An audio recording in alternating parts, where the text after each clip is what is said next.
आइए खबरों को देखेंगे विस्तार से। तो 20 साल की talented TV actress Tunisha Sharma ने 24 दिसंबर 2022 को अली बाबा दास्तान काबुल के सेट पर फांसी लगाकर खुदकुशी कर ली।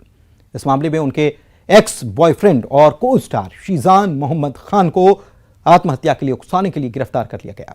अब इस केस में एक नया अपडेट सामने आया है।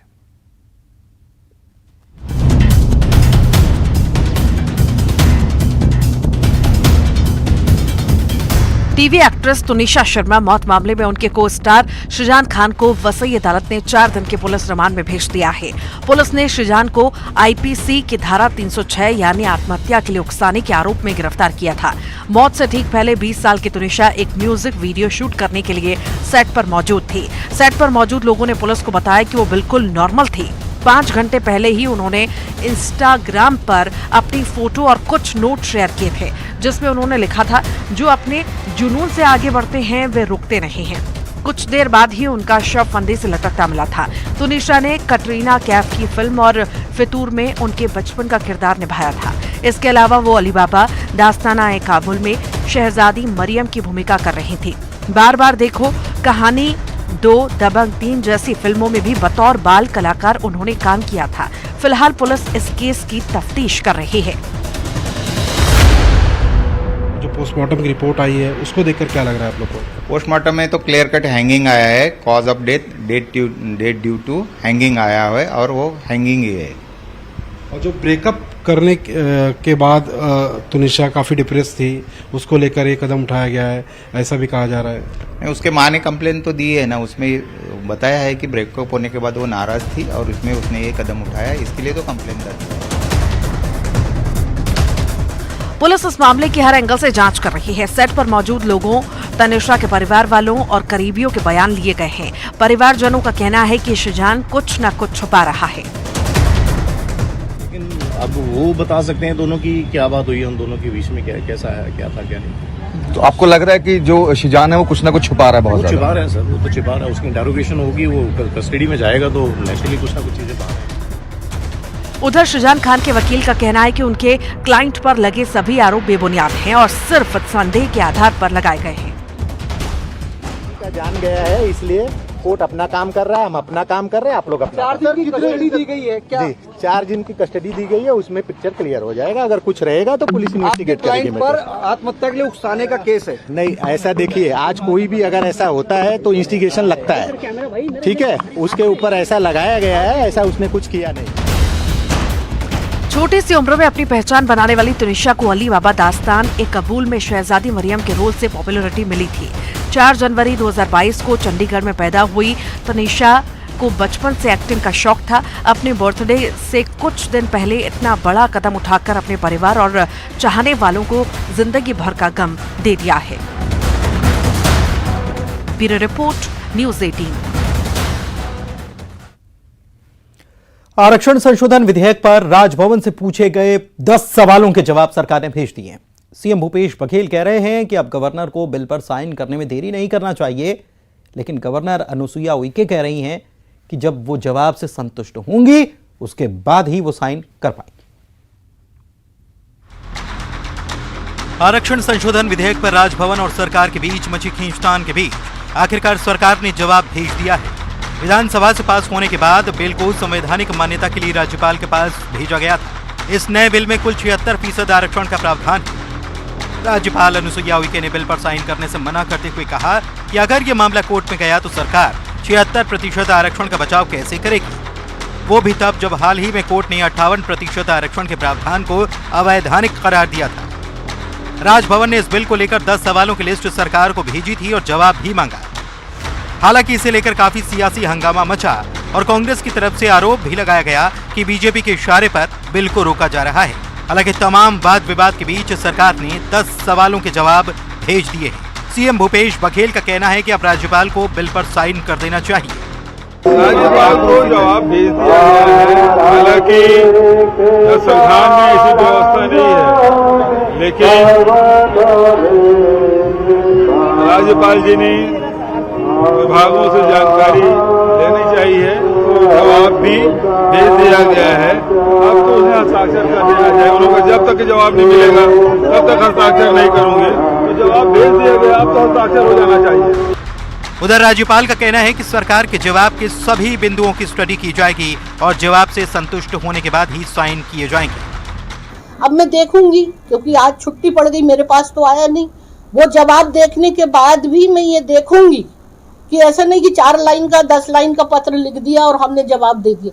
मैं जो डाटा मांगा है और क्वांटिफाइबल डाटा और जितने भी लीगल उस पर भी मैं विचार करूंगी, तभी इस चीज के लिए मैं विचार सोचूंगी कि इसमें साइन करना है या नहीं करना है, क्या करना है। और ये तमाम चीजों को मेरा अपने है, इस मामले में मैंने पहले ही आपको समझा दिया। 9 सितंबर 2022 को छत्तीसगढ़ हाईकोर्ट ने राज्य के शैक्षणिक संस्थानों और सरकारी नौकरियों में 58% आरक्षण को असंवैधानिक करार दिया था।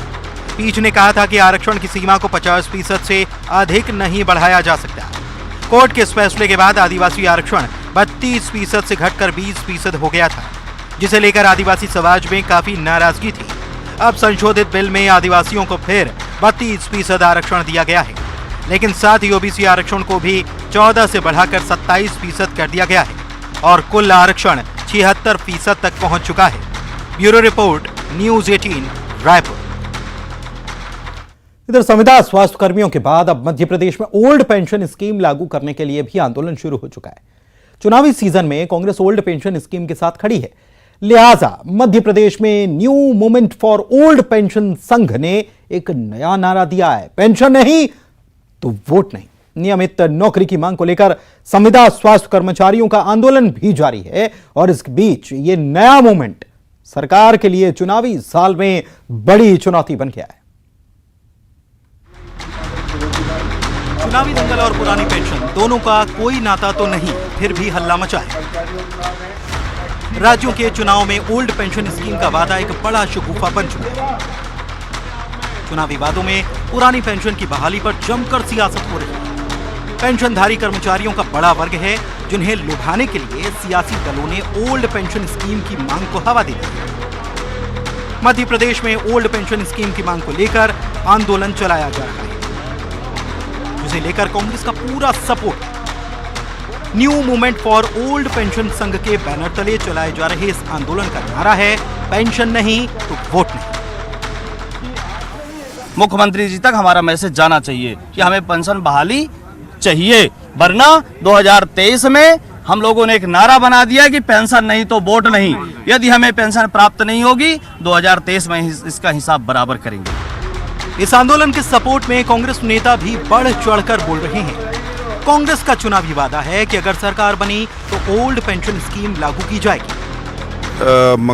कांग्रेस पार्टी हम लोग इनके साथ हैं और जैसा कमलनाथ जी ने भी घोषणा की है कि हमारे घोषणा पत्र में रहेगा और सरकार 2023 बनेगी तो ओल्ड पेंशन लागू की जाएगी। और जैसा बताया तिवारी जी की 98 उसके बाद के भी बहुत से लोगों की पेंशन रद्द कर दी है, वो पेंशन भी देखेंगे कि वो मिले। उधर नियमित नौकरी समेत कई मांगों को लेकर संविदा स्वास्थ्य कर्मियों का आंदोलन भी जारी है। स्वास्थ्य मंत्री प्रभुराम चौधरी के घेराव के बाद संविदा स्वास्थ्य कर्मियों की गिरफ्तारी के विरोध में इन्होंने काला दिवस मनाया। हम आज इसको काला दिवस के रूप में मना रहे हैं। जिस प्रकार से 42 दिन का शांतिपूर्वक आंदोलन किया था और 42 दिन के बाद भी हमें एक लॉलीपॉप देके बैठाया गया था, आश्वासन दिया गया था और कुछ नहीं दिया गया। और जब आज हम पुनः आंदोलन के आए तो आंदोलन को कुचलने के लिए हमारे 10 साथियों को उठाया गया, एक बंधक बनाकर एक आतंकवादी को जैसे ले जाया जाता उस प्रकार ले जाया गया। तो उसका विरोध स्वरूप आज हम सभी काले कपड़े पहनकर, माथे पर काली पट्टी पहनकर आज काले दिवस के रूप में इसको मना रहे हैं। पुरानी पेंशन योजना को 1 अप्रैल 2004 को बंद कर दिया गया था और इसे राष्ट्रीय पेंशन योजना से बदल दिया गया था। कर्मचारियों का एक बड़ा तबका ये मानता है कि पुरानी योजना ज्यादा बेहतर थी, लिहाजा वो फिर से लागू होनी चाहिए। इस मांग पर अब चुनावी रंग भी चढ़ चुका है। अनुराग श्रीवास्तव के साथ वासु चौरे, न्यूज़ 18, भोपाल। वैसे चुनाव में अभी करीब 11 महीने बचे हैं, लेकिन मध्य प्रदेश में सियासी दल अभी से ही टिकट फाइनल करने की तरफ कदम बढ़ाने लगे हैं। बात बीजेपी और कांग्रेस की दोनों की अगर करें तो दोनों दलों ने टिकट बांटने के लिए अपने अलग अलग फॉर्मूले पर काम भी शुरू कर दिया है। खबर तो यह भी है कि कांग्रेस ने 70 सीटों पर चेहरे तय भी कर दिए हैं। तो चलिए देखते हैं सूबे के विधानसभा चुनाव में टिकट बंटवारे के लिए कौन सा दल कौन सा फॉर्मूला लागू कर सकता है।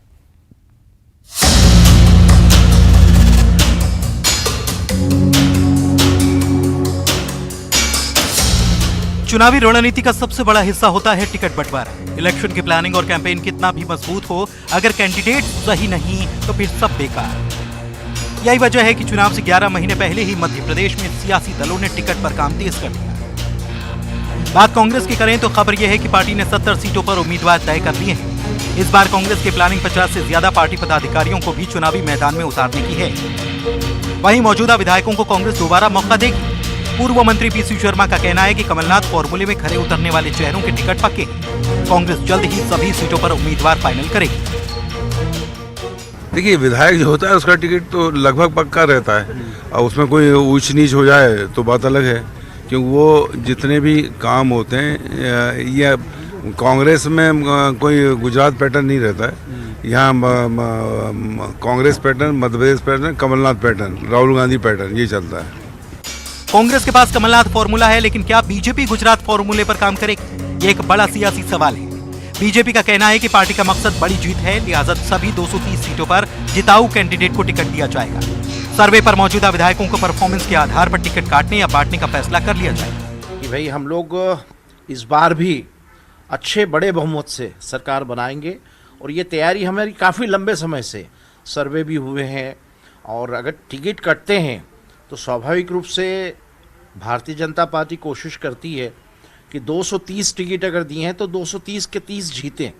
अब उस प्रोसेस में स्वाभाविक रूप से अगर कोई क्षेत्र की बात होती हो या कोई और विषय होते हों, या किसी का परफॉर्मेंस सही नहीं है, या अलग अलग विधानसभा वाइज किस प्रकार का वहाँ पर माहौल है, मुझे लगता है कि लगातार संगठन के मामले में भी और सरकार की जितनी भी नीतियाँ हैं वो नीचे उतारने का काम आदरणीय मुख्यमंत्री जी लगातार कर रहे हैं।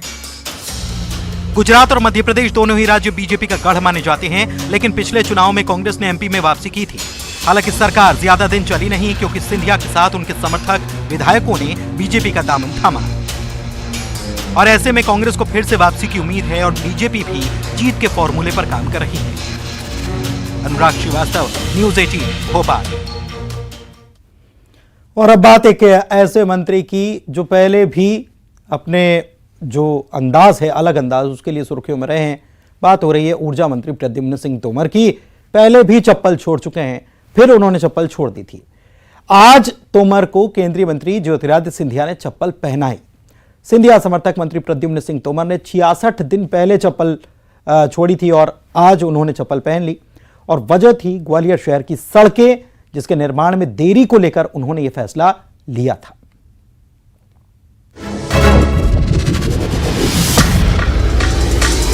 करीब 2 महीने से बिना चप्पल घूम रहे शिवराज सरकार के ऊर्जा मंत्री प्रद्युम्न सिंह तोमर का संकल्प पूरा हो गया। 66 दिन के बाद उन्होंने चप्पल पहन ली, वो भी ज्योतिरादित्य सिंधिया के हाथों। दरअसल मंत्री प्रद्युम्न सिंह तोमर ने अपने विधानसभा क्षेत्र की बदहाल सड़कों को बनाए जाने तक बिना चप्पल जूते यानी कि नंगे पैर रहने का संकल्प लिया था। इस बीच सड़क को ठीक करने का काम तेजी से चला और सड़कें चमकने लगी। एक कार्यक्रम के लिए ग्वालियर पहुंचे केंद्रीय मंत्री ज्योतिरादित्य सिंधिया जब तोमर से मिले तो कहा कि सड़क बन चुकी है और अब चप्पल पहन लीजिए। इसके बाद खुद सिंधिया ने उन्हें चप्पल पहनी। तो हमारे प्रद्युम्न सिंह जी की जो सोच और विचारधारा थी कि सड़कें हमारी अच्छी बननी चाहिए ग्वालियर में, जो सड़कों की उन्होंने कावियात की, मुख्यमंत्री जी ने पूर्ण आशीर्वाद देकर जल्द से जल्द वो सड़कें बन पाएं, इसकी स्वीकृति दे दी। काम भी शुरू हो चुका है और जल्द से जल्द उन सड़कों का उद्घाटन भी हम लोग करने जाएंगे और ऐसे सड़कें बनेंगी जो ग्वालियर के लिए एक नया उदाहरण बनेंगी विकास और प्रगति के लिए। ऊर्जा मंत्री प्रद्युम्न सिंह तोमर ने चप्पल पहनने के बाद कहा कि बदहाल सड़कें बन चुकी हैं और जल्द उनका लोकार्पण किया जाएगा। उन्होंने सिंधिया और शिवराज सिंह चौहान समेत तमाम बड़े नेताओं का आभार जताया। जिलाध्यक्ष जी ने चप्पलें पहनाई, बड़ी खुशी की बात है कि आज लक्ष्मण तलैया का रोड देखो बनकर तैयार हो गया है। गेड़े वाली सड़क का काम 80% पूरा हो गया है और जीएच अस्पताल का काम भी पूर्णता की ओर है और जिसका हम जल्दी लोकार्पण करेंगे। और ये संकल्प शक्ति के कारण हमारे श्रीमंत ज्योतिरादित्य सिंधिया का आशीर्वाद और हमारे प्रदेश के यशस्वी मुख्यमंत्री माननीय शिवराज सिंह जी, माननीय नरेंद्र सिंह तोमर साहब, बीडी शर्मा जी के आशीर्वाद से जो धन राशि मिली और रोडों का निर्माण कार्य शुरू हुआ और अभी ग्वालियर की रोडों के लिए और पैसा मिलेगा और ग्वालियर की सड़कें बहुत अच्छी बनेंगी। दरअसल 20 अक्टूबर को अपने विधानसभा क्षेत्र में घूमने के दौरान उन्होंने देखा कि शहर के फूलबाग से सेवानगर रोड समेत क्षेत्र की सड़कों की हालत बेहद खराब थी। कई जगहों पर उनका निर्माण कार्य अधूरा पड़ा था। जब स्थानीय लोगों ने इस पर नाराजगी जताते हुए प्रद्युम्न सिंह तोमर से शिकायत की तो उन्होंने स्थानीय प्रशासन को सड़क ठीक करने के निर्देश दिए और संकल्प लिया कि जब तक इन सड़कों का निर्माण कार्य पूरा नहीं हो जाता तब तक वो जूता या चप्पल नहीं पहनेंगे और नंगे पैर ही रहेंगे। सुशील कौशिक, न्यूज़ 18, ग्वालियर। अटल बिहारी वाजपेयी जी की बात करते हैं जिनका जन्म 25 दिसंबर 1925 को ग्वालियर के कमल सिंह में हुआ था। ग्वालियर से उन्होंने शिक्षा प्राप्त की, राजनीति का ककहरा सीखा। यहीं से निकलकर अटल जी देश के प्रधानमंत्री बने, दुनिया भर में नाम रोशन किया। भारत रत्न अटल जी की शख्सियत ऐसी थी कि लोग जीते जी उनको भगवान मानने लगे। ग्वालियर की सत्यनारायण टेकरी में अटल बिहारी वाजपेयी का मंदिर है जिसमें रोज पूजा अर्चना होती है।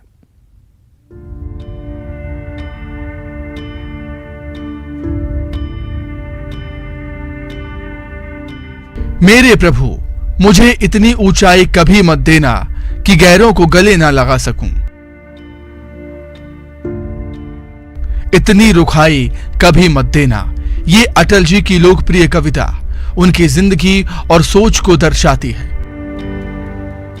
अटल जी किस तरह से लोगों से मोहब्बत करते थे, इस बात का सबूत है, जिसकी वजह से लोगों ने भी जीते जी अटल जी को भगवान मान लिया। उनका मंदिर बना दिया, मूर्ति स्थापित कर दी। जी हां, ग्वालियर में पूर्व प्रधानमंत्री अटल बिहारी वाजपेयी का मंदिर है। ग्वालियर की सत्यनारायण टेकरी पर बना मंदिर करीब 22 साल पुराना है। इस मंदिर को विजय सिंह चौहान ने स्थापित किया था।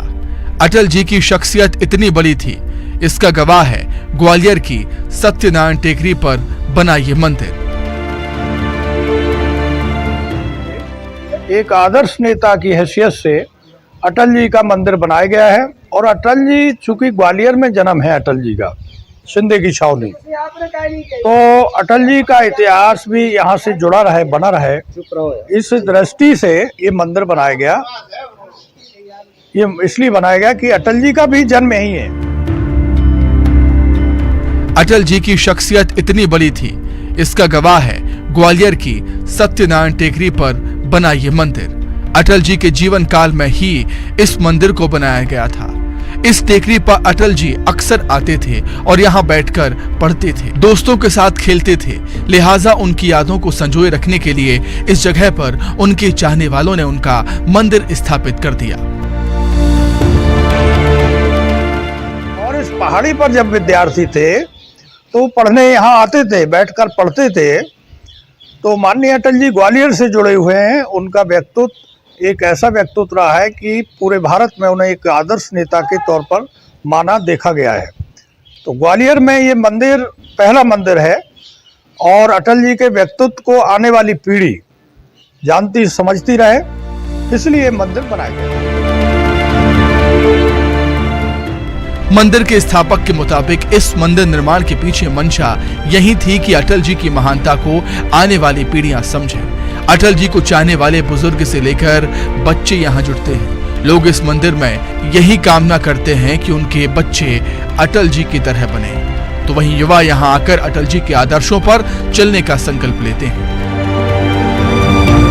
अटल जी एक दलगत राजनीति से उठ के उन्होंने राजनीति की और हमारे ग्वालियर का नाम देश ही नहीं विदेश में भी रोशन किया। और यह एक पहले राजनेता हैं जिनका मंदिर जिंदा रहते हुए बनवाया गया है और यह एक भव्य मंदिर है। और मेरा सबसे कहना है कि जहां आए अटल जी का मंदिर देखें, उनसे कुछ प्रेरणा लें। अटल जी के मंदिर में रोज संध्या आरती होती है।